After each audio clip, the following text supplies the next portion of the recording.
남자들은요, 땀을 같이 흘리면 친해지고 여자는 비밀을 공유하면 친해진다고 하네요. 이런 걸 어떻게 알았느냐고요? 경험을 통해서 알 수 있잖아요. 오늘은 경험과 어영부영이라는 단어를 알아볼 건데요. 저는 서울에서 보낸 3주일 중에 이런 귀절이 떠오릅니다. 다른 사람이 소유하고 있는 것을 소유하지 못하면 금세 외로워지는 서울. 왠지 가슴이 먹먹해지는 귀절이죠. 물질뿐만 아니라 일도 사랑도 자식도 결혼도 소유의 개념이 되고 말았어요.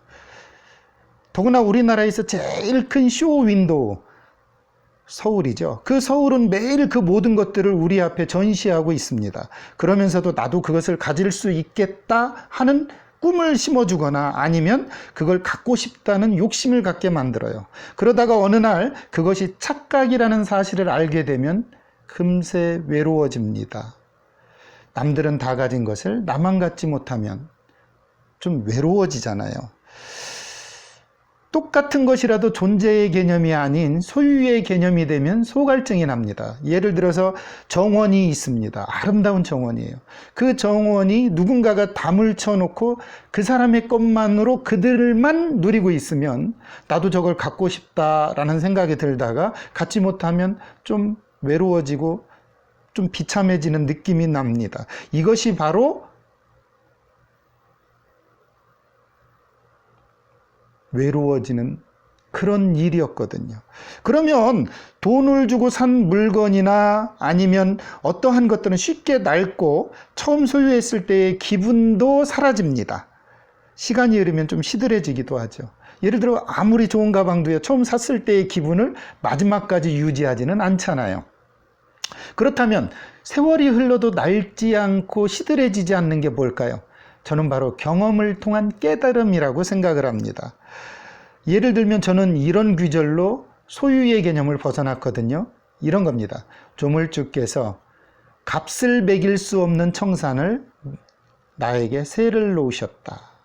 저는 잠시 이 세상에서 그 세에서 살다 가는 겁니다. 그런데 그걸 내 거로 만들려고 착각하면, 소유의 개념으로 갖게 되면 저는 조물주가 남겨놓은 세상 걸 다 갖지 못하는 한 외로워지겠죠. 그래서 전 여기에서 벗어났습니다. 무슨 얘기냐? 항구적인 재산은 딱 하나입니다. 경험을 통한 깨달음이죠. 단지 경험을 어영부영 지나가면서 깨닫지 못하거나 지혜로 성숙시키지 못하면 그 경험은 고통일 뿐입니다.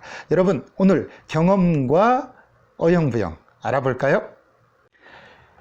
보거나 듣거나 느끼면서 겪는 것, 또는 거기서 얻은 지식이나 기능 따위를 설명할 때 쓰는 경험이라는 단어 알아볼게요.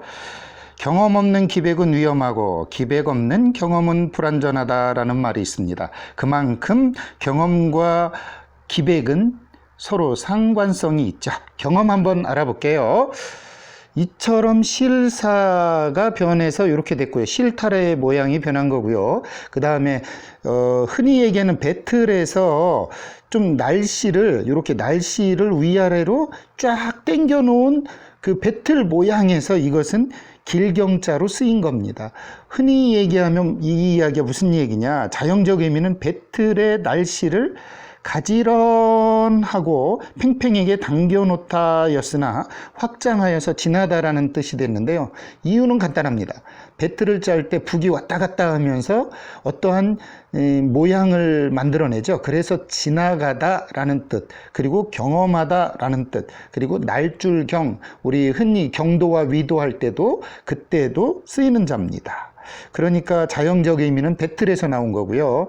험자를 보면 말마가 이렇게 변했고요. 그 다음에 다첨자, 여러 사람이 함께 목소리를 내는 모양입니다. 그래서 여기 하파라차처럼 보이지만 여러 사람이 입을 벌려 다 한꺼번에 말하는 것, 즉 이 말이 좋다 나쁘다 여러 사람이 다 시험에서 그것을 이야기하는 것, 이것이 시험험자의 원 글자입니다. 그러니까 옛날에는 이 시험험자는 말의 한 종이었다고 그래요. 그래서 가장 당시에 선호했던 말의 종인데 그것이 어떤 종인지는 확실하지 않지만 말을 거래할 때는 자신이 원하는 조건을 갖추고 있는지를 시험해 보기 때문에 점차 시험하다, 검증하다 라는 뜻이 됐다고 그래요. 우리도 자동차 하나 살 때 이 차가 나에게 맞는지 안 맞는지 주행 테스트도 해보고 기능도 좀 알아보잖아요. 그것을 험이라고 했다는 거죠. 경험하지 못하면 어떤 일들을 경험하는 것을 어영부영 지나버리면 그 경험이 지혜를 자라게 못하잖아요. 그래서 오늘은 어영부영이라는 재미로 알아보는 말도 알아보겠습니다. 원래 이 어영부영은 조선시대 군영인 어영청에서 나온 말입니다. 그런데 그 엄격한 정예부대였던 이 어영군의 군기가 조선 말기로 오면서 형편없는 오합지졸의 경지에 이르게 되죠. 이를 본 사람들이 어영청은 군대도 아니라는 뜻으로 어떻게 썼느냐? 어영비영이다. 즉 어영청 군대는 군대도 아니다 라는 뜻의 어영비영이라고 이 쑥덕쑥덕한 데서 이 말이 나왔습니다. 소위 말하면 요즘 야 쟤들은 군대도 아니야 라고 하던 말 속에서 나온 거죠. 후에 발음을 편리하게 하기 위해서 어영비영이 어영부영으로 바뀐 거죠. 고종 때에는 이 어영청을 비롯한 군졸들의 군기가 문란하고 병기마저 너무 낡아가지고요. 도저히 군대라고 할 수 없을 지경에 이르죠. 여기에 1881년 4월에 일본의 도움을 받아 신식군대를 조직하면서 이들은 후한 대우를 해주고 구식군대는 봉급조차 받지 못합니다.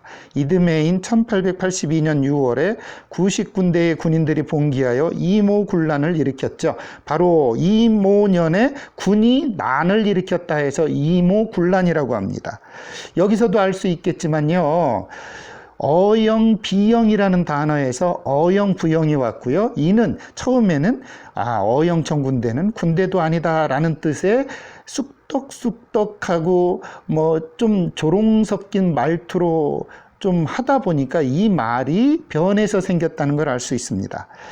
경험이란 것은 우리에게 일어나는 것이 아니라 우리에게 일어난 것을 어떻게 대처하느냐 하는 것이죠. 여기서도 금방 알 수 있습니다. 왜냐고요? 이모군란을 통해서 경험했었던 많은 사건들, 그걸 통해서 우리는 지혜를 자라게 해야 됩니다. 경험이 지혜를 자라지 못하면 경험은 그냥 고통일 뿐이죠. 오늘은 여기까지입니다.